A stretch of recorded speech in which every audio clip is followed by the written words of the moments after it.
Hi mga mahal, ang ating topic ngayon ay tinatanong ni Jerwin. Ang tanong niya ay, nasubukan mo na ba na habang nakikipagpalakbakan ay nakagapos ka at nakabusal ang bibig? Yan ang ating pag-uusapan for today's video. Interesado ka bang malaman kung ano ang kasagot? Please keep on watching para bago yan. Kung bago ka pa lang sa akin channel, please consider to like this video and subscribe my channel.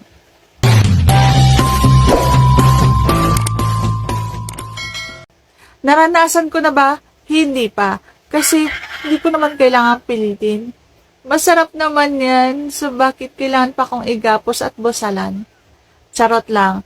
Yung nakagapos, kung napanood ninyo yung pantasya ko, siguro 1 year ago, nakapag-vlog na ako ng ganito na pantasya ko talaga yung nakatali. Pero hindi yung nakabusal ang bibig kasi gusto ko yung bibig ko ay sumusubo, kumakain ng tea habang nakagapos ako. Yung mga ganyan. Kaya gusto ko talaga na nakatali ako kasi yung mga, basta ganun yung pantasya ko, yung nakatali ako, tas wala akong magawa, hindi ko mahawakan, hindi ako makakapit sa kanya, yung mga ganon. Nakatali lang yung kamay, pero yung bibig ko, gusto ko yung sinusubo sa akin yung tea niya, yung mga ganon. Yung wala kang magawa, kundi ngumanga ka at kainin mo siya ng kainin hanggang sa lalamunan mo kasi binabayo yung bibig mo, yung mga ganon. So, ganon yung pantasya ko. Nakatali lang yung kamay, pero yung bibig gusto kong malaya. Kasi gusto ko, sinusubuan ako ng tea. Ayan.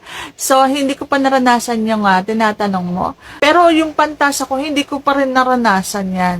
Pantasya ko nga lang hindi ko pa naranasan na matali at masubuan ng tea habang pinaparusahan. Yung mga ganon. Yung tipong pinaparusahan ka na masarap. Normal lang ang aking naranasan, yung hindi gapusan.